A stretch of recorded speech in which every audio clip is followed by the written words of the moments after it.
Nos ponemos de pie. Muy bien, vamos a abrir la sesión en comité. Bien. Señora secretaria. No, tenemos cuenta, señor presidente, la tabla. Muy bien, quiero agradecer a nuestros invitados. La tabla de hoy contempla el estudio del proyecto de ley que modifica el Código Penal en materia de procedencia a la prisión preventiva y la suspensión de ejecución de la sentencia respecto a mujeres embarazadas o que tengan hijos menores de 3 años. Boletín 11.073 y 1107. Para esta ocasión hemos invitado y agradecemos la voluntad de que aquí nos acompañen el representante de Gendarmería de Chile, el señor Alejandro Arévalo, subdirector técnico. Bienvenido, don Alejandro. Y la ONG Lea Sur, representada por la directora señora Estefanía Balser. Bien, bienvenida, Estefanía, bienvenida. Gracias por estar acá. Y además nos acompañan Pablo Altamirano, Amalia Valdés y Sergio Faúndez. No sé quién de los tres va a exponer, pero vamos a partir por Gendarmería. La directora y quienes la acompañan. Bien, todo el equipo. Y esa es la Gendarmería. Muy bien. Entonces ofrezco la palabra para la presentación de Gendarmería. Quisiera introducirle. El tema es conocido y, por cierto, se ha reabierto el caso. La Corte de Apelaciones de Concepción nuevamente rechazó lo hecho y ha ordenado un nuevo proceso judicial. El tema está latente.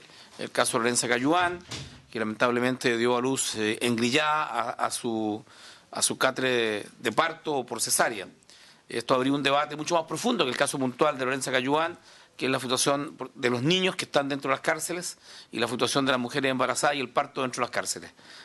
Como sabemos que Gendarmería tiene opinión sobre esto y ha desarrollado una política, quiero ofrecer la palabra a don Alejandro Arévalo, subdirector técnico de Gendarmería.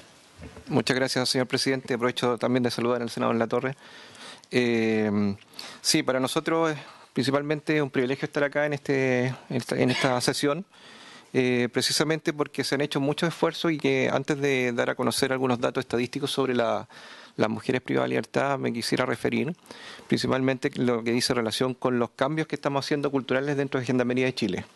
Nosotros teníamos una unidad de protección y promoción de los derechos humanos, la cual me tocó en algún momento formar en su ocasión, y hoy día tenemos el actual Departamento de Promoción y Protección de los Derechos Humanos en Gendarmería de Chile.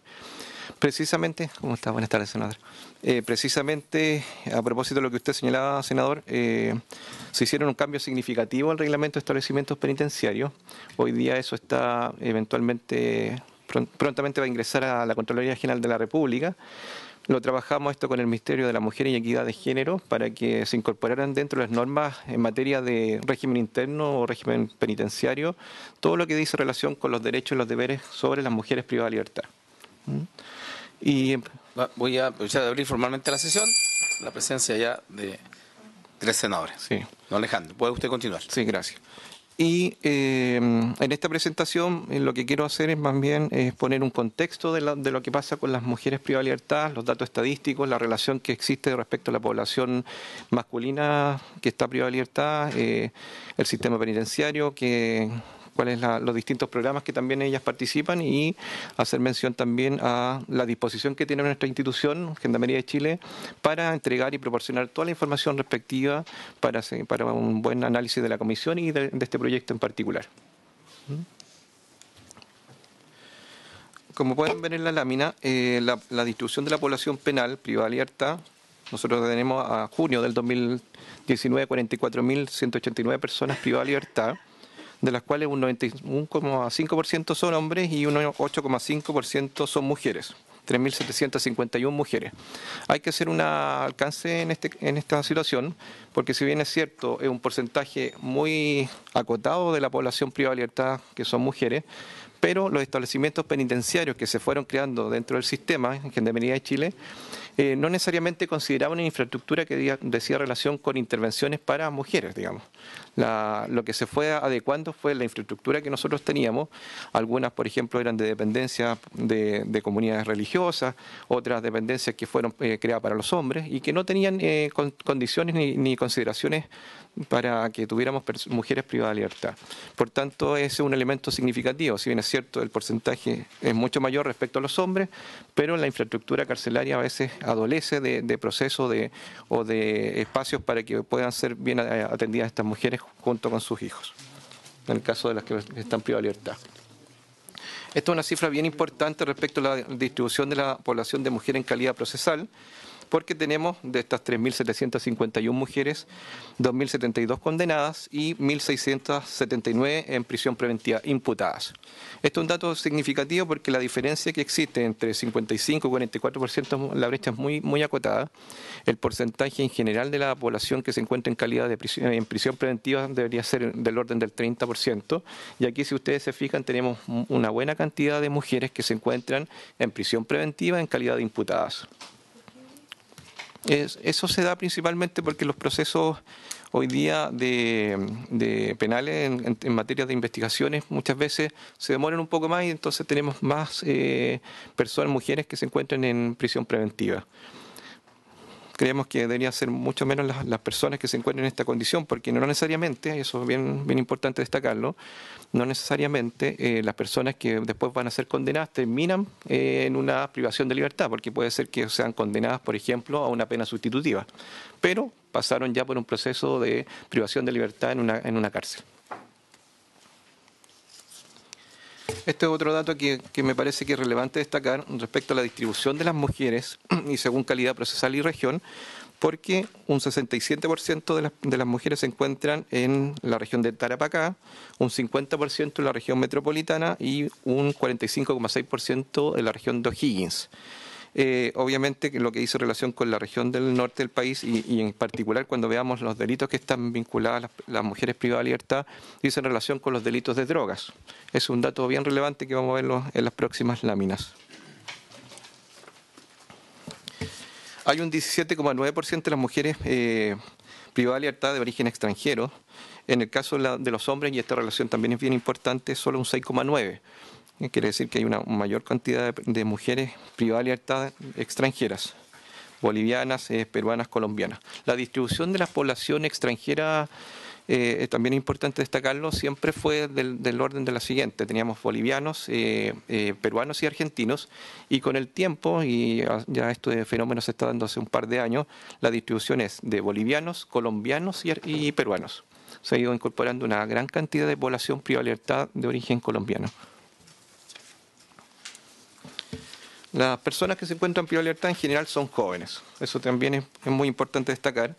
Y en el caso de las mujeres, el grupo etario significativo lo encontramos desde los 25 a 29 años, es decir, en el mayor periodo donde una persona podría estar trabajando, estudiando, desarrollando cualquier actividad. 757 internas están representando el 20,2% en ese tramo etario. Respecto a la clasificación del compromiso delictual de las mujeres privadas de libertad, nosotros tenemos un sistema de clasificación de la población en 3 niveles de compromiso delictual. Las personas que ingresan a un penal tienen que ser clasificadas. Hoy día nosotros como sistema penitenciario, como Gendarmería, estamos trabajando en un sistema para cambiar y esto que sea mucho más dinámico la clasificación de la población penal, porque hoy día es una especie como de fotografía. Una persona, ¿sí? El tema de la definición de bajo, medio y alto, ¿cuantitativo, cualitativo? Es cuantitativo, se evalúan una serie de variables que son personales, variables que también dicen relación con el delito por la cual la persona está siendo imputada o condenada. Y esto es una fotografía. Lo que hoy día Gendarmería está haciendo es que el sistema de clasificación de la población penal sea mucho más dinámico. Es decir, cada 6 meses se pueda evaluar la población penal en base a los avances en su proceso de intervención.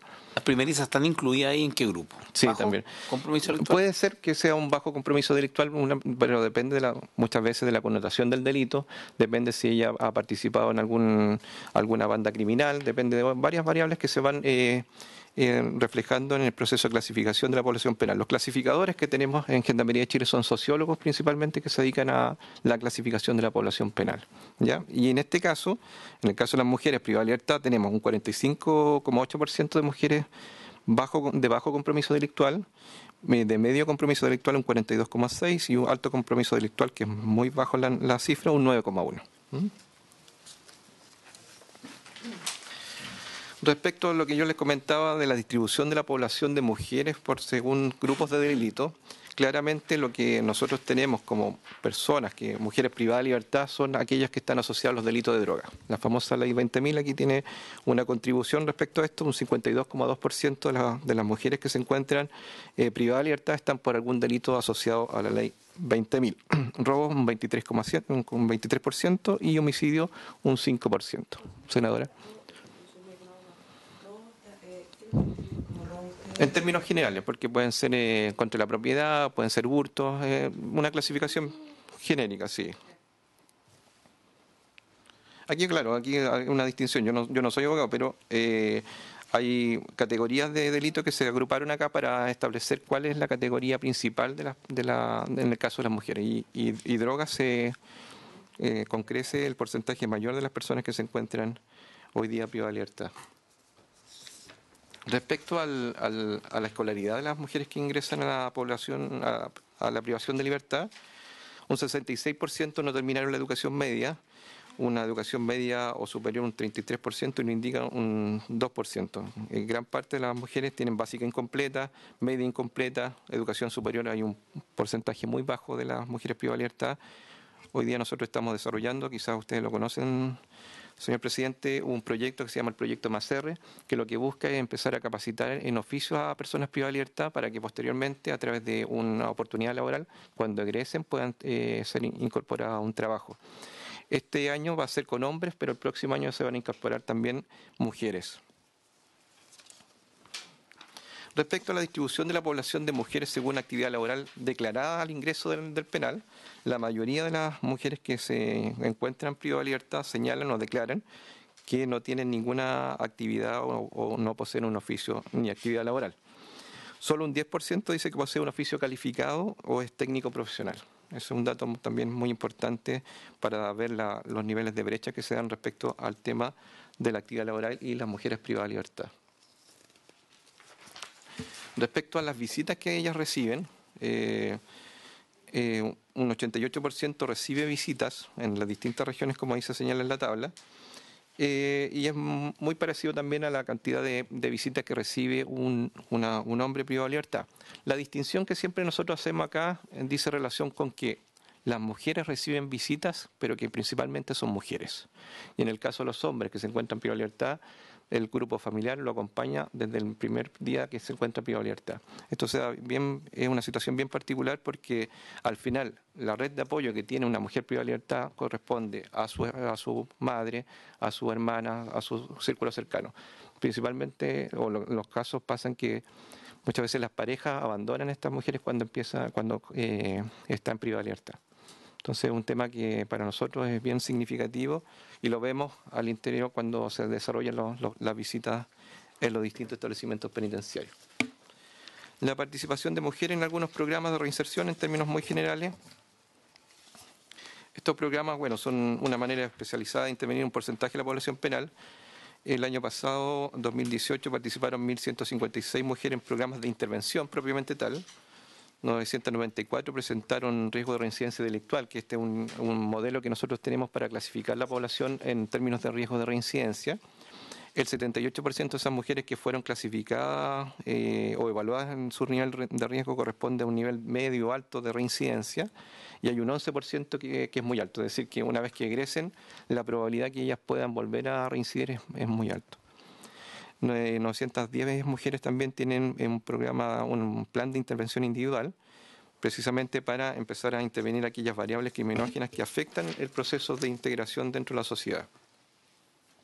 Y respecto de la participación en programas, nosotros tenemos los centros de educación y trabajo, que son establecimientos penitenciarios, pero que el principal foco de trabajo, de desarrollo que se elabora ahí, dice relación con el trabajo, con el aprendizaje de algún oficio. Ahí tuvimos 100 mujeres que participaron en un programa de aprendizaje o técnico de oficio. Y en el caso de las mujeres para la nivelación educacional fueron 1.473 mujeres que comenzaron su proceso educacional dentro de la cárcel y el 87,3% de esas 1.473 mujeres concluyó su año escolar, que es una cifra muy significativa. Este es el programa Creciendo Juntos, programa que dice relación con el resguardo de los niños que hasta los 2 años para aquellas mujeres que se encuentran con hijos lactantes o embarazadas. También el programa, como se amplió la mirada, también dice relación con el vínculo que puedan tener mujeres y hombres privados de libertad con sus hijos hasta los 12 años de edad. El año pasado se atendieron 478 mujeres en este programa, 281 hijos lactantes. Dentro de las cárceles, dentro de los establecimientos donde tenemos mujeres, hay 30 secciones materno-infantil, donde 30 secciones.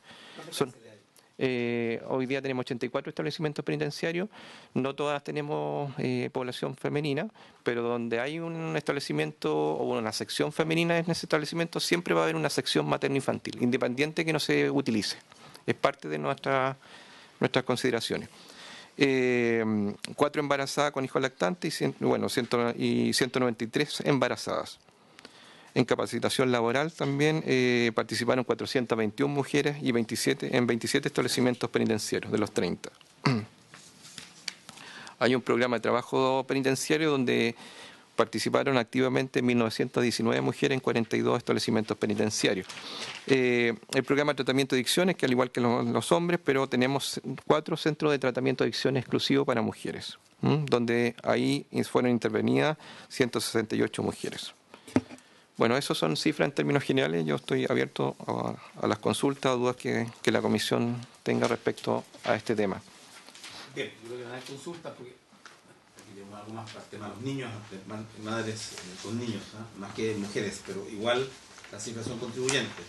Quiero pasar la palabra a la ONG Lea Sur, está representada por su directora, la señora Estefanía Balser. ¿Está bien pronunciado? Sí, está bien. Balser. ¿O quién vaya a exponer por usted? Tiene usted la palabra. Sí, muchísimas gracias. El día de hoy expondremos separadamente por parte de Lea Sur. Expondré yo en un estado inicial. Paula Altamirano estuvo trabajando particularmente también este proyecto, por lo que hará una visión más profunda sobre lo que se basa y se trata Ley Sayén. Este proyecto inicia efectivamente con un cuestionamiento que nos hacemos desde nuestra propia ONG, que realiza trabajo territorial en distintos recintos penitenciarios de nuestro país, que se junta a intereses mancomunados con ONG Humanas, que trabaja con políticas de género, y En Marcha, que trabaja con niños, niñas y adolescentes.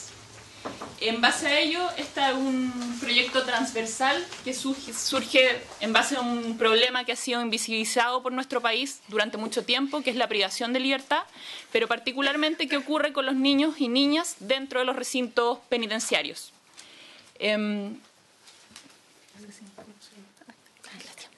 Perdón. Acá efectivamente queremos iniciar con un testimonio que da una mujer privada de libertad en nuestro ámbito territorial por parte de Lea Sur, que nos indicaba: yo estoy embarazada y no quiero tener a mi guagua aquí, porque aquí la primera palabra que aprende es cabo, y aprenden a cuadrarse al lado de una. Es en base a este trabajo territorial que Lea Sur desde el año 2015 inicia una implementación de distintos tipos de políticas públicas. Venimos trabajando efectivamente desde el año 2014.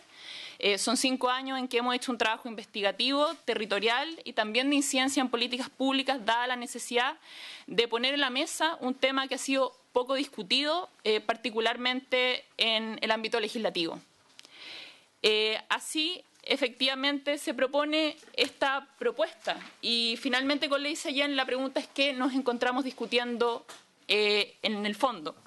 Tenemos efectivamente las tasas que nos da Gendarmería de Chile, tenemos ya la discusión que ha dado Humanas y En Marcha en esta misma mesa de la comisión, y la respuesta es efectivamente qué es lo que necesita Chile o qué es efectivamente lo que estamos discutiendo.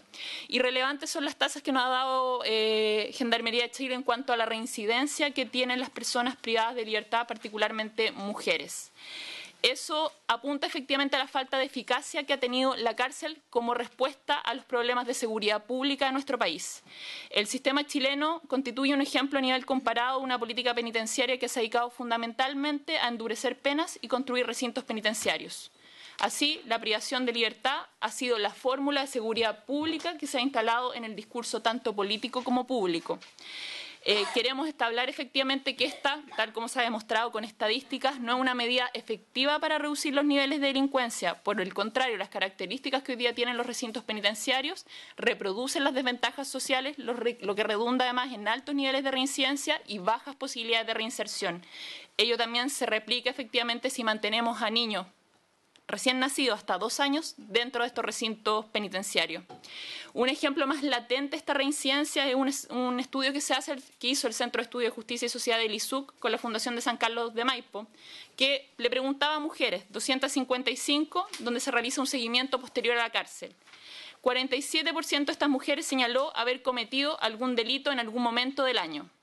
Si bien variaba según el tipo de delito, el hurto es con el mayor porcentaje, es decir, un delito no violento. Un 40% de estas mujeres hurtaron y un 15% de las mujeres volvió a cometerlo reiteradamente. Luego también se establece que un 12% de las mujeres cometió otros robos que incluyen otros delitos contra la propiedad, incluidos robos con violencia. Menos de un 2% de otras mujeres declaran haber estado involucrados en este tipo de ilícitos. O sea, más del 50% de la población que sale de un recinto penitenciario en esta estadística estableció efectivamente que había cometido un nuevo ilícito en el primer año desde que salen del recinto penitenciario. Así, efectivamente, la evidencia estadística de relatos nos relata efectivamente que no se reinserta una persona en el medio libre privándola de su libertad. De lo expuesto tanto en esta comisión por Humanas y En Marcha, se ha podido establecer además el aumento en la criminalidad femenina, lo que establecíamos desde el año 2005 con la creación de la Ley 20.000. Esto ha llevado efectivamente al incremento de las mujeres privadas de libertad por sobre la tasa de incremento que ha tenido la población masculina. Esto implica no solamente una mayor participación en este grupo de conductas delictivas, sino también en la implementación de esta política de drogas que ataca principalmente no al narcotraficante, sino a la mujer que ocupa la última línea en el ilícito, es decir, la mujer que realiza un microtráfico dentro de su domicilio como única posibilidad efectiva de mantener a sus hijos. En ese sentido, cuando uno evalúa el perfil de las mujeres que se encuentran dentro de recintos penitenciarios, algunos problemas que se experimentan son similares a los problemas que tienen los hombres: bajo nivel de escolaridad, consumo problemático de sustancias, cesantía y contacto previo con el sistema penal por familiares. Sin embargo, estos problemas que son asociados a la criminalidad, también hay ciertos problemas específicos para las mujeres. Esos tienen que ver con las responsabilidades de la subsistencia de la familia y del cuidado de los hijos, la violencia y el maltrato tanto físico como psicológico, el contexto de pobreza y la exclusión social. Así, Ley Sallén se erige como una respuesta a una política de seguridad ciudadana que debe ser eficaz. Se propende a la reinserción social dando un carácter estratégico para enfrentar la crisis carcelaria que afecta a gran parte de los sistemas penitenciarios en América Latina. Este proyecto busca específicamente disminuir la reincidencia y con ello también mejorar la percepción de la inseguridad de la sociedad. Por ello es tan relevante, en base a lo que estamos discutiendo, integrar la perspectiva de género en la implementación de medidas alternativas a la privación de libertad, siendo trascendental entender que el impacto del encarcelamiento de las mujeres es muy perjudicial por las consecuencias asociadas que tienen, como el abandono del grupo familiar y del tejido social. En base a ello, resulta imperante acciones destinadas a reducir el compromiso de la mujer en futuros actos criminales, lo que tendrá sin duda alguna un alto retorno social con beneficios colectivos, y eso efectivamente mejorará las condiciones de vida de todos nosotros y de la sociedad en su conjunto. Cuando hablamos específicamente de estos grupos particulares, llevamos un grupo específico que es mujer, maternidad y cárcel. Actualmente existen 73 mujeres embarazadas y 118 niños y niñas a nivel nacional. En base a aquello, cobra especial importancia la situación de estas mujeres particulares. Es un grupo acotado de población que se encuentra hoy día en los recintos penitenciarios, pero no por ello efectivamente hay que restarle importancia a la relevancia que tiene en cuanto al contexto de crianza que se provoca por estas mujeres. Hemos visto las experiencias que nos ha dejado la realidad carcelaria en este ámbito. Un ejemplo claro es Lorenza Cayubán, Jennifer Quintana, pero también tantas otras cuyos testimonios no han tenido un eco mediático que deberían. Tal como evidencia la literatura comparada, para las mujeres embarazadas la cárcel importa un contexto que por defecto se torna inadecuado para garantizar el acceso a los recursos y la atención en tanto cuidados médicos como la vulneración de derechos de niños, niñas y adolescentes. Si bien nosotros podemos efectivamente pensar que la permanencia de niños y niñas junto con una madre tiende a reducir las consecuencias negativas del trauma que importa la separación, eso no ocurre al interior de establecimientos penitenciarios y menos aún si la separación va a ocurrir cuando el menor cumple 2 años. En ese sentido, hay que preocuparse específicamente de materias como educación, salud y vínculos en el exterior. En ese sentido, también LEASUR ha hecho un trabajo territorial, particularmente en el Centro Penitenciario Femenino de San Joaquín. Y le doy la palabra a Paula, que podrá explicar mejor este trabajo territorial que se ha realizado. Muchas gracias, buenas tardes. Efectivamente, LEASUR realiza un trabajo territorial y en particular tratándose de la situación de las mujeres privadas de libertad. A partir de dicho trabajo hemos tomado conocimiento de una serie de testimonios que dan cuenta de una serie de tópicos también que revisten especial importancia tratándose de la situación de mujeres embarazadas y madres de hijos menores de edad. Ello no obstante lo previsto ya en la reglamentación, que para este caso es el artículo 19 del Reglamento de Establecimientos Penitenciarios, y en las prestaciones que per se están previstas en el programa Creciendo Juntos. En ese sentido de los testimonios, resulta constante la referencia a malas condiciones de habitabilidad y malas condiciones materiales también, refieren humedad, vidrios rotos, fríos. También refieren ciertos problemas de alimentación, porque por ejemplo el que se les da cierta alimentación constante a los niños que les provoca enfermedades o problemas digestivos. También existen problemas o reparos en cuanto al encierro, por cuanto a los niños que hoy en día están en las unidades materno-infantiles están sometidos al mismo régimen de encierro y desencierro al que están sometidos sus madres. Y también se reportan en relación a que había el poco espacio de enfermarse un niño, ello también provoca la enfermedad de varios. Y también resulta un punto importante el acceso a la salud o al derecho a salud que tienen los niños que hoy en día están recluidos en las unidades materno-infantiles. Y aquello, no obstante que el programa Creciendo Juntos prevé la designación de un profesional del área de la salud, su función no consiste en prestarle atención directa, sino que realizar las coordinaciones respectivas, ya que los niños y niñas que hoy en día, menores de 2 años, que se encuentran en las unidades materno-infantiles no son considerados usuarios del sistema penitenciario y por lo mismo no pueden acceder, por ejemplo, a las enfermerías o al hospital penitenciario. Un ejemplo de ello es lo que está establecido en el oficio número 187 de la Subdirección de Administración y Finanzas de Gendarmería, que establece que al no ser los lactantes personas privadas de libertad no pueden ser considerados usuarios y por ende objeto de la atención de salud de los dispositivos de salud de Gendarmería de Chile. ¿Ello en qué se traduce en la práctica? En el evento de que algún niño o niña se enferme o requiera asistencia médica, no puede ser atendido en la enfermería, por lo tanto deben realizarse coordinaciones con el exterior. En el caso de que la madre no cuente con vínculos, quien tiene que hacerse cargo y asumir dicha responsabilidad es algún funcionario de Gendarmería de Chile que debe trasladar al niño al exterior, al CEFAM o Centro de Salud Público más cercano conforme al domicilio, de forma tal que importa asumir una responsabilidad que excede a las funciones propias de la labor de Gendarmería de Chile. Y por el contrario, de existir vínculos, hay que esperar que el familiar llegue al centro penitenciario y se lleve al menor donde corresponda, lo que importa de todas formas un retraso en la debida atención. Cabe llamar la atención y en este punto destacar que la situación de Lorenza no es la primera que se produce al respecto, sino que es un problema que antecede.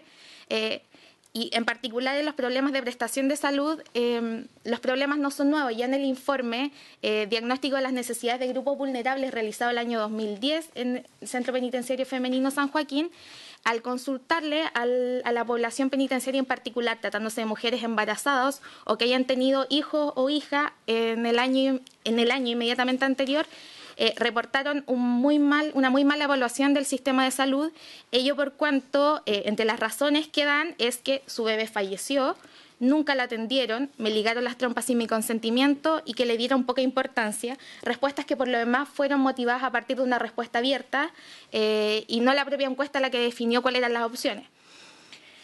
En este sentido, Lo que propone el proyecto es una modificación al Código Procesal Penal en cuanto a dos instituciones. Primero, introducir una causal de limitación o de procedencia de la prisión preventiva, que sería la modificación del artículo 141 del Código Procesal Penal.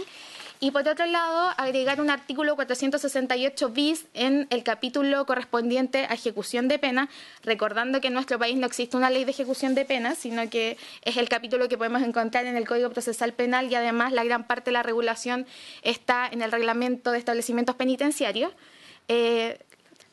Por lo que el proyecto propone, como decía, la causal de improcedencia e incorporar esta nueva institución de una suspensión de la pena privativa de libertad mediando la sujeción a la autoridad y el abono del tiempo transcurrido para caso también de mujeres embarazadas o madres de niños o niñas menores de 3 años y con la visión de que en caso de enfermedad grave el plazo puede ser ampliado y de mediar una nueva condena por crimen o simple delito se revoca la suspensión de la pena. Ello, en términos generales, y es una respuesta a la complejidad de esta problemática que, conforme a recomendaciones internacionales especializadas en la materia, instan al Estado a hacer todo el esfuerzo para sacar de la cárcel a las mujeres embarazadas y a los hijos o hijas de las mismas, prefiriendo la aplicación de medidas alternativas, y es precisamente lo que viene a concretar el proyecto de ley propuesto. Ahora, el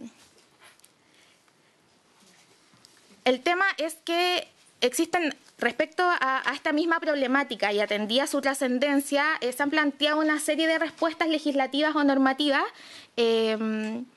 a fin de hacer frente a la situación, y en ese caso se suelen agrupar en 4 principalmente, que son el arresto domiciliario, las residencias familiares o programas comunitarios, y las políticas de retraso de la pena o suspensión de la pena, como sería este caso, y las unidades materno-infantiles. Ahora, el problema es que, revisado todos los antecedentes y atendía también la experiencia comparada, el proyecto de ley Sallén es el que viene a responder y a dar cuenta de las limitaciones que presentan, incluso la aplicación de cada una de estas medidas, como por ejemplo, tratándose del arresto domiciliario, que un ejemplo lo tenemos acá al lado, en Argentina, que desde el 2009 se prevé esa posibilidad tratándose de mujeres embarazadas o madres de hijos menores, pero su aplicabilidad ha presentado ciertos problemas en la medida que desconoce que las mujeres privadas de libertad en general son las jefas del hogar y representan por lo mismo quienes llevan el sustento económico, y ello también está asociado incluso a las causas de la criminalidad femenina que precisamente se encuentran en la ley 20.000. El tema es que encerrarlas nuevamente en su domicilio desconoce esta situación, y además muchas veces se ha reconocido ciertos sesgos discriminatorios en la aplicación de esta medida en relación a la condición social de la mujer. Por su parte, tenemos las unidades materno-infantiles, que son las que hoy en día existen en nuestro país, respecto de las cuales se han reportado problemas de condiciones de habitabilidad y problemas de condiciones materiales, y a la vez, al fin y al cabo, importan que los menores de edad, los hijos de las mujeres privadas de libertad, continúan sometidos al mismo régimen de encierro en el cual se encuentran sus madres. Y también las residencias familiares implican un alto gasto público y a nivel internacional generalmente están destinados a mujeres o tratamiento de drogas o delitos menores. Ahora bien, como señalaba, es en consideración a estas limitaciones que precisamente la solución propuesta, que es la suspensión de la pena y la limitación de la procedencia de la prisión preventiva, viene a resolver muchas de estas limitaciones y representa una solución integral, eficiente y más eficaz.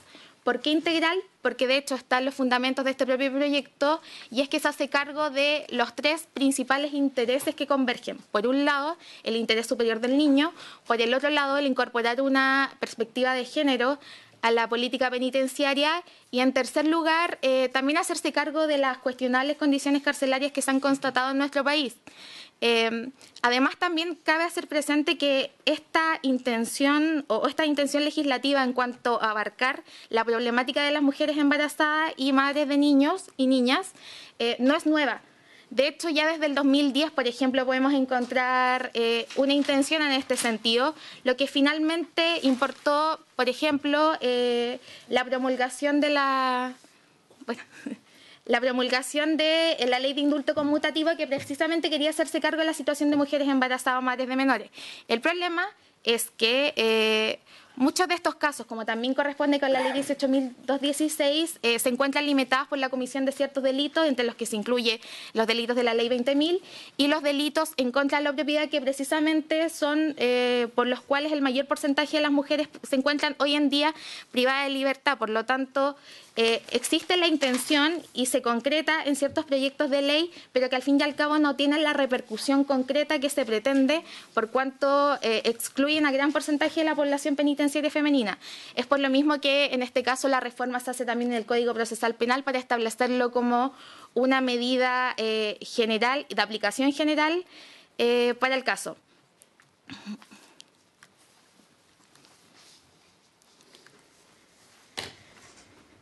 Adicionalmente, como se señalaba desde un principio, esto también responde a compromisos internacionales en la materia, en los cuales Estefanía nuevamente puede ahondar aún más. Sí, respecto a ello, tenemos otro relato recogido dentro de las temáticas, que es esta separación que se produce luego de los 2 años y que implica también para una mujer que está privada de libertad y que el fin efectivamente es su reinserción, que la separen del único vínculo que ha tenido dentro de un recinto penitenciario, a veces el único contacto emocional que ha tenido durante esos 2 años. Efectivamente, ese impacto emocional es tan potente que no lo puede suplir ningún proyecto o programa de reinserción que pueda llegar a tener Gendarmería de Chile dentro de cualquier recinto penitenciario en nuestro país. Niños y niñas, como lo señalara también ONG En Marcha, son efectivamente víctimas invisibles del delito. Niños y niñas con madre encarceladas son las víctimas invisibles de este tipo de delito, y en base a aquello lo relevante es estar acorde al derecho internacional de los derechos humanos. Lo señalábamos, el artículo 1 apunta al derecho a la dignidad e igualdad a todas las personas, lo que también concuerda con el artículo 5 de la Constitución en cuanto al respeto a los tratados internacionales, y ahí efectivamente tenemos la Convención, el Pacto, particularmente el artículo 64 de las reglas de Bangkok, que establece particularmente este hecho de propender a que las mujeres que tengan hijos menores de 3 años no pasen bajo una medida privativa de libertad, sino bajo otro aspecto. En base a ello, la ley Sallén viene a dar respuesta a aquello, a enfrentar la poca eficacia que han tenido las medidas privativas de libertad, pensando en un modelo más respetuoso de garantías fundamentales, apuntando a la dignidad e integridad de niños, niñas y madres. El llamado efectivamente que hacemos desde el EASUR es que como país debemos comprender que los recintos penitenciarios no son la única vía para aplicar una sanción penal, la cárcel no es la respuesta a los problemas de seguridad pública, y que efectivamente una respuesta integral que evalúe las bases asociadas al ilícito, las causas que lo provocan, los niveles de educación, trabajo, vínculos familiares, pueden ser una medida más elemental y esencial para reducir los índices de delincuencia que tenemos en nuestro país. Y efectivamente, Ley Sallén apunta también a ese objetivo, teniendo también en consideración el interés superior del niño. Entonces, bien, quiero agradecer a doña Estefanía Balcer, y Pamela fue la que puso, ¿no? Paula Altamirano. Bien, quiero pasar la palabra a la senadora Jacqueline Marricelbergue. Senadora, tiene usted la palabra. Sí, yo quisiera hacerle una consulta al director de Gendarmería. La verdad, quería preguntarle qué tan real es poder tener alguna pena, porque estamos hablando, yo me imagino que las personas que tienen, ¿cómo le dijeron ustedes? Es decir, un delito de baja connotación, de baja peligrosidad, probablemente deben tener la posibilidad o son de las que están ahí en prisión preventiva que no debieran estar, o bien probablemente pueden finalmente tener una condena relativamente corta. Pero ¿qué tan real es y posible es el poder generar que efectivamente esta persona después, sin partir, es decir, no quiero decir que estoy de acuerdo con el proyecto, pero que eventualmente, si esto se aprobara, terminara cumpliendo la pena sin que se arrancara? A ver, Porque estamos hablando, son mujeres, son madres, pero también son personas que cometieron delito. Sí, claro. Bueno, la experiencia comparada, ya lo decía Lea Sur, algo demuestra respecto a distintas formas de ejecutar la pena de una mujer que se encuentra con su hijo lactante o embarazada. Nosotros no tenemos experiencia, nosotros estamos a cargo de la ejecución de las penas y por tanto son los tribunales los que nos definen qué tenemos que hacer con una persona que se encuentra al cuidado de Gendarmería. La experiencia que nosotros tenemos respecto, por ejemplo, a penas sustitutivas, en particular al dispositivo de monitoreo telemático, por ejemplo, ha demostrado que ha sido exitoso en términos de control. Nosotros tenemos hoy día cerca de 4.300 personas que se encuentran controladas por Gendarmería de Chile en esa pena sustitutiva, donde la reclusión se cumple en su domicilio. Hay un proyecto de ley que seguramente ustedes también conocen que lo está liderando el Ministerio de la Mujer y Equidad de Género, que hizo relación precisamente con utilizar esos tipos de mecanismos para un control distinto que al que sea la cárcel. La modificación en las penas sustitutivas del año 2012 buscaban precisamente eso, hacer un uso más eficiente de la cárcel y utilizar otro tipo o catálogo de penas que no todos terminaran privados de libertad. La privación de libertad para nosotros debe ser la última instancia, digamos, de personas que se encuentran cumpliendo una condena. Porque, como yo lo señalaba en la exposición, hay muchas personas que, siendo imputadas por un delito, finalmente terminan siendo condenadas a una pena sustitutiva. Entonces hay que hacer ahí un análisis seguramente normativo de qué medidas podrían ser más eficientes para efectos de que personas puedan interrumpir su pena en términos de, en este caso, de mujeres que se encuentran con hijos lactantes o eventualmente embarazadas. Creo que hay que evaluar eso. Bien, senador Latorre, tiene usted la palabra. Gracias, presidente. Bueno, primero agradecer las presentaciones de LEASUR y de Gendarmería. Un par de preguntas a Alejandro Arévalo de Gendarmería. Las condiciones de hacinamiento en el caso de los recintos penitenciarios de mujeres, porque entiendo que hay estadísticas y hay bastante información sobre condiciones de hacinamiento y bastante precarias en el caso de hombres, pero en el caso de mujeres quisiera saber, porque usted dio bastantes cifras a lo largo del país, digamos, impresionante la cantidad de personas privadas de libertad en prisión preventiva, bueno, asociada a ley de drogas, pero en el fondo cómo luego se da esa realidad a nivel local en cada uno de los recintos, primero. Y a LEASUR, claro, en Chile no tenemos tribunales de ejecución de pena, ¿no? Que en el fondo los jueces de esos tribunales podrían perfectamente ejecutar este tipo de medidas, por lo tanto se ve necesario introducir modificaciones legales. Entonces, en ese sentido, una pregunta también desde la experiencia de ustedes, si ven que en Chile se hace necesario que exista un tribunal de ejecución de penas o seguir apostando más bien por este camino de modificaciones parciales al Código Penal.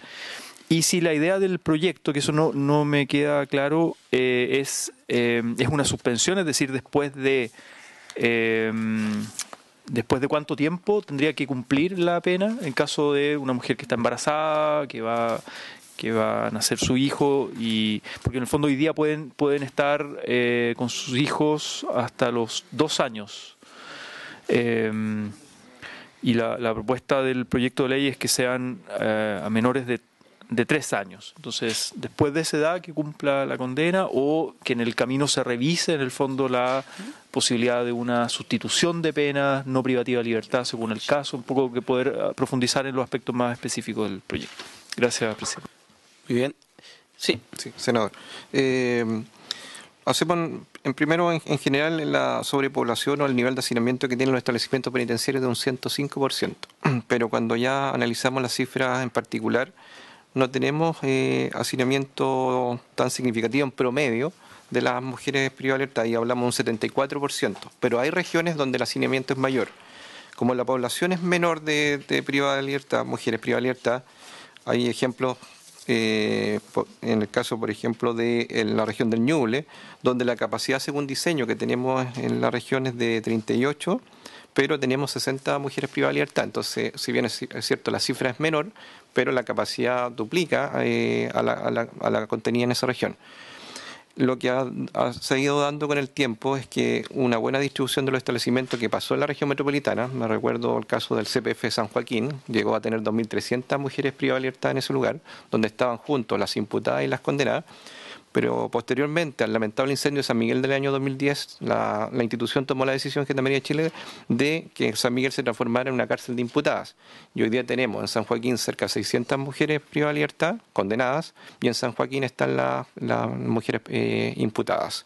Y eso permitió descongestionar un establecimiento que está muy hacinado, en condiciones que efectivamente no permitían hacer ningún proceso de intervención con la población penal, donde el nivel de conflicto y de violencia que se da al interior del penal era muy permanente, y hoy día esa buena distribución permitió hacer una mejor condición para las mujeres condenadas. Eso en términos generales, pero las cifras van a quedar aquí a disposición de la comisión y cualquier otro tipo de información también. Gracias, Alejandro. Dos consultas breves. La verdad es que tenemos la firme convicción que vamos a discutir, avanzamos, queremos aprender mucho de este tema. La biblioteca, y está don Matías Mesa que nos acompaña en la biblioteca, está preparando un informe de legislación comparada, de recolección de todo lo que haya en literatura especializada. Por tanto, estamos preparándonos para eso. Segundo, claramente enfrentamos un tema bastante de fondo en torno a de por qué el niño tiene que pagar, digamos, por el error de sus padres. Es decir, hay un doble castigo. Hay una discriminación, paga la mujer y paga el niño. La pregunta es por qué no se queda el padre. Bueno, porque tenemos una relación permanente de cercanía, de apego, de lactancia. O sea, hay un punto central. Nosotros cuando vimos este tema a raíz del caso de Lorenza Cayuán, lo vimos en torno a las medidas que toma Gendarmería, hay todo un proceso, y yo soy convencido de que lo que hace Gendarmería, si bien un gran esfuerzo, no es suficiente para resolver el tema de habitabilidad y en particular de condiciones pensando en el bien superior del niño. Segundo término, está claro que asistimos a una especie de populismo penal. Hay una convicción en este país de que aumentando las penas disminuye el delito. O sea, nada más equivocado. No hay un solo estudio que determine que el aumento de las penas ha servido para disminuir el delito. Ni uno. Por el contrario, en general tenemos un alza y las penas no logran disuadir. Yo, si discutía cajero automático, voté en contra. Son los bancos los que tienen que poner mayor seguridad, porque ni uno que va a robar un cajero automático para hacer un alunizaje piensa si le van a dar 5, 10 o 15 años. No está dentro de la mentalidad del delincuente avesado, del profesional. Entonces, tengo una política errada, lo que ha llenado las cárceles. Pregunta para usted, don Alejandro, ¿cuánto nos cuesta un preso mes? Porque en esta materia, yo digo, ¿cuáles son los delitos mayores de microtráfico de las mujeres que están en el norte? Y si tenemos un costo de 900.000 pesos mensuales por un preso mes en las cárceles, no sé cuánto en las cárceles concesionadas, hemos tenido cifras que aumentan. Nos dice, ¿cuál es el mecanismo que tiene que resolver dos temas? Uno, la sociedad quiere que se castigue al que ha cometido un delito. Eso es un hecho establecido por la ley. Y dos, también la función de Gendarmería es, digamos, la rehabilitación, aunque destinan pocos recursos, rehabilitación y reinserción. Lo único que han tenido en éxito sobre esto son la Iglesia Evangélica de manera gratuita, un gran servicio al Estado, las ONG han trabajado, hace una contribución, pero en la práctica las redes de protección, las redes de inserción están dadas por un elemento social mucho más amplio. Y por último, hay estudios respecto de la vinculación de los niños encarcelados con el Sename, porque si tenemos un dato que es brutal, lo veíamos en esta misma comisión, tenemos más de un 50-55% de los condenados, hombres presos o en procesos que pasaron por el Sename. Ahí tenemos un fracaso brutal del cuidado estatal y creo que la correlación respecto de qué pasa con estos niños que nacen en las cárceles y su posterior destino es un dato que podría ser contribuyente. Y por último, los programas de reinserción que se tienen no solo con las mujeres, sino también con el resto de la población, y en especial, ¿cuál es la opinión institucional respecto a estos niños? Si ustedes han dedicado algún esfuerzo para saber qué pasa con estos niños en el tema de la continuidad. Eso. Gracias, señor. Bueno, para aclarar respecto a los costos, nosotros por glosas presupuestarias tenemos que informar semestralmente al Congreso sobre los costos que tenemos por interno. Hoy día estamos hablando de cifras de alrededor de los 700.000 pesos mensuales. Esto viene en bruto este dato, y en el caso de las cárceles concesionadas 692.000 pesos aproximadamente.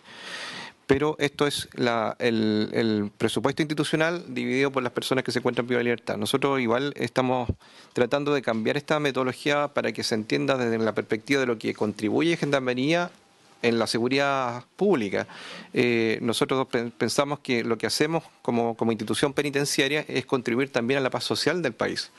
O sea, el costo debería uno pensarlo con toda la población del país, porque en definitiva lo que estamos haciendo es hacer cumplir las penas. Efectivamente son un costo alto que uno podría definir que se podrían ocupar otras herramientas que no sea la cárcel para hacer un control de la pena. Y eso quiero destacar también los datos estadísticos, porque si bien es cierto tenemos 44.000 personas privadas de libertad, pero hoy día tenemos 62.000 personas que están cumpliendo una pena sustitutiva en el sistema abierto. Y cuando vemos cifras de reincidencia, claramente las personas que se encuentran cumpliendo una pena en el sistema abierto tienen menores niveles de reincidencia. Estamos hablando en promedio de un 24% versus un 38 o 42% de aquellas personas que se encuentran cumpliendo una pena en la cárcel. Por tanto, eso es bien importante. Las cifras son duras. Tanto la academia como la Fundación Paz Ciudadana han ido destacando este tema de cómo podemos empezar a incorporar y potenciar un catálogo de penas sustitutivas que se antepongan a que las personas puedan llegar a la cárcel. Respecto al tema del Sename, son cifras bastante descarnadas que usted señala. Efectivamente hay un gran porcentaje de personas que en algún momento pasaron por el Sename y que hoy día están privadas de libertad.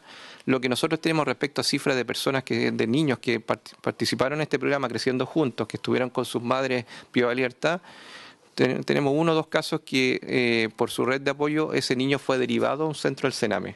Pero en la mayoría de los casos en todo este tiempo lo que se ha hecho es que esos niños, después que terminan estos 2 años, se van con las madres o hermanos familiares de la interna. No tenemos casos permanentes, porque había la opinión de que la mayoría de los casos, de una vez que salen del programa Creciendo Juntos, de estas secciones, se iban a algún centro del Sename y no es efectivo. Y respecto a esta opinión, no hay que olvidar que si bien es cierto se han hecho esfuerzos por tener secciones materno-infantil al interior de una cárcel, nunca hay que olvidarse que al final del día esa sección materno-infantil está dentro de una cárcel. Y está dentro de las lógicas y pautas y procedimientos propios de un régimen penitenciario. Y eso es propio de lo que ya señalaban las colegas aquí de LEASUR, porque creo que eso es un elemento bien significativo. Nunca hay que olvidar que nosotros podemos hacer los mejores esfuerzos para tener las mejores secciones materno-infantil al interior de los penales, incluso instalando jardín infantil a través de la Fundación Integra, pero estamos en un contexto y régimen penitenciario. Con la palabra al senador Felipe Cas. Senador. No, agradecer la exposición, disculparme por el atraso. Dos preguntas. Una, hoy día se está avanzando en una serie de medidas y de reformas a nivel de infancia. Entonces, este proyecto de ley yo creo que sería positivo, y le preguntar también a ustedes su opinión, de que eventualmente pudiera conversar con otro tipo de intervenciones. O sea, en el fondo, no creo que sea razonable simplemente quedarse en un elemento que tiene que ver con eventualmente postergar la pena de la madre, que en principio me parece bastante razonable, sino que sería bien importante que este proyecto pudiera conversar con las otras intervenciones que se están repensando a nivel de infancia, cosa que en caso de que se tome esta decisión de postergar la pena de la madre y por lo tanto velar por el interés superior del niño, esa madre y ese niño también puedan tener algún tipo de acompañamiento, ¿no? Porque claramente la situación de vulnerabilidad que probablemente tiene ese niño y esa madre, o el entorno en el cual están viviendo, que incluso la llevó a la madre eventualmente a cometer algún tipo de acto delictual, también debe ser un elemento que nos dé una luz amarilla o roja de que es necesario acompañar ese proceso. Entonces, yo simplemente quería proponerle, presidente, de que eventualmente invitáramos a la directora del Sename actual, Susana Tonda, y a la subsecretaria de la Niñez, Carol Baum, que podrían venir juntas. De hecho, están tramitando la gran mayoría de los otros proyectos y me ha tocado participar en otra instancia, a pesar de que no soy miembro permanente de la Comisión de Infancia, para que este proyecto eventualmente pudieran darnos su opinión y su mirada desde cómo esto conversa también con las otras reformas que se están realizando. Eso básicamente, presidente. Gracias, senador, nos parece bien. Estaban considerados dentro de la lista de los invitados. Dan considerado dentro de la lista de los invitados. Yo quisiera ver la comisión que primero pedirle a la ONG Lea Sur que nos iban a acompañar durante todo este proceso. Si bien ya han hecho una intervención, si nos acompañan en el seguimiento del proyecto de manera permanente, más probable que tengamos audiencias en salas más grandes, siempre es bueno tenerla a mano para poder conversar y llevar un seguimiento fino y detallado al proyecto. Y en segundo lugar, voy a pedirle a la comisión que podamos evaluar cuál es la cárcel con mayor niños que están en régimen CP San Joaquín. Vamos a evaluar la comisión si es poder visitar el CP para conocer, conversar con las internas, conocer con el director. Sí. Sí. ¿Paula? ¿O Stephanie? Sí, vamos a responder ambas preguntas. En primer lugar, igualmente comentar efectivamente que el proyecto Ley Sayén apunta específicamente a eso. No es únicamente una suspensión, sino que efectivamente es estar frente a la supervigilancia de una institución. La idea es efectivamente que este sea un proyecto y un acompañamiento que apunta a la reinserción social y al interés superior del niño. Esa es la preocupación que ha tenido ONG en Marchas, Humanas y Lea Sur. Efectivamente, la idea no es simplemente la suspensión por la suspensión, sino que efectivamente se trabaje en la reinserción de las mujeres durante este tiempo. Se indica en el proyecto de que va a haber una supervisión de una autoridad. Así es, esperamos contar con el patrocinio del Ejecutivo. Sí, el proyecto siempre termina adaptándose a la admisibilidad. Apunta a que haya una supervisión. Para que sea admisible no podría contar con eso, por eso es importante que el Ejecutivo se haga eventualmente parte. Así que queremos contar con ese enlace. No, de hecho, para plantearlo, igualmente este es un tema que ha sido trabajado también desde el Ministerio de Justicia. Hay una mesa que está trabajando hace alrededor de 3 meses, que también somos partícipes de ello, en que también están interesados en evaluar qué pasa efectivamente con los niños, niñas que viven dentro de los recintos penitenciarios. Y también este es un proyecto mancomunado. Yo creo que lo más esencial de este proyecto Ley Sayén es que acá creo que todos compartimos la misma preocupación por los niños y niñas, por una política de género contundente y por los altos niveles de reincidencia que tenemos hoy día en el país. Así que yo creo que es una puerta abierta para trabajar en conjunto y sacar un buen proyecto en esta temática. Respecto a la necesidad de una ley de ejecución penitenciaria, es un tema que también Lea Sur ha trabajado latamente. Ciertamente hoy día contamos con muchas instituciones dispersas que se confrontan entre ellas. La necesidad efectiva de tener judicatura especializada en esta temática se hace esencial. No obstante aquello, creo que Ley Sayén igualmente tiene que ser un proyecto que se establezca en estos términos, porque hay una modificación de la prisión preventiva inclusive, que sería necesario igualmente tenerla dentro del código y no así en una ley de ejecución. Lo relevante de la ley de ejecución penitenciaria es que ¿qué hacemos después de la condena? O sea, efectivamente, si acá queremos un proyecto respetuoso de la reinserción social de las personas, requerimos una ley de ejecución penitenciaria que se preocupe efectivamente con lo que pasa después de las personas, después de la condena. Así que efectivamente hay una urgencia en sacar una ley de ejecución penitenciaria, pero va de la mano también con un proyecto como Ley Sayén. Bien, están sonando los timbres de la sala, sí. Paula. Respecto a la otra pregunta en cuanto a la suspensión de la pena como institución misma, cabe destacar en principio que la ley Sayén pretende ser un aporte, pero ello no obsta a otras medidas. Simplemente nosotros consideramos que esta institución es la que mejor consigue los intereses que se comprometen. Ahora bien, también cabe destacar que la suspensión de la pena como tal o de la condena no es una institución ajena a nuestro sistema procesal y que de hecho está previsto, por ejemplo, para el procedimiento simplificado en el Código Procesal Penal y que incluso en el caso de mujeres embarazadas estaba establecido en la ley 18.216 a propósito de la reclusión nocturna, pero a partir de la reforma del año 2012 fue eliminado ese artículo sin consignación del porqué, al menos en la historia legislativa.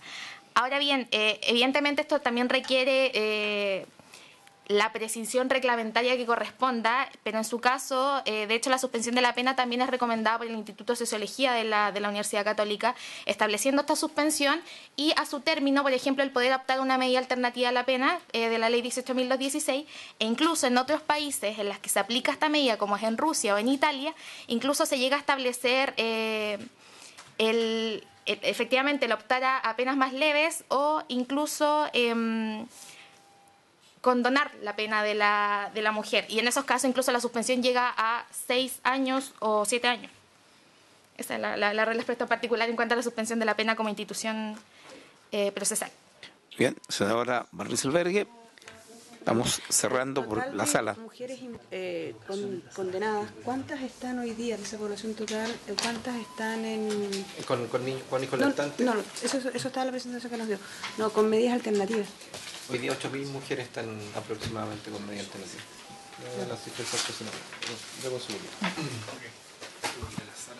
Yo pediría a Gendarmería si también nos quieren acompañar en el proceso de este tema, porque el constructo va a ser colectivo. No está todo el debate que dimos para hacer la ley se ajustó a la admisibilidad. Hay otras ideas que vamos a discutir y a la sugerencia del senador Felipe Cas vamos a no solo invitar a la subsecretaria y a la directora del Sename, sino también hay una comisión de infancia en el Senado que también vamos a ver alguna sesión unida para seguir profundizando el tema. Habiéndose cumplido el objeto de la sesión y agradeciendo a nuestro invitado, esta se levanta.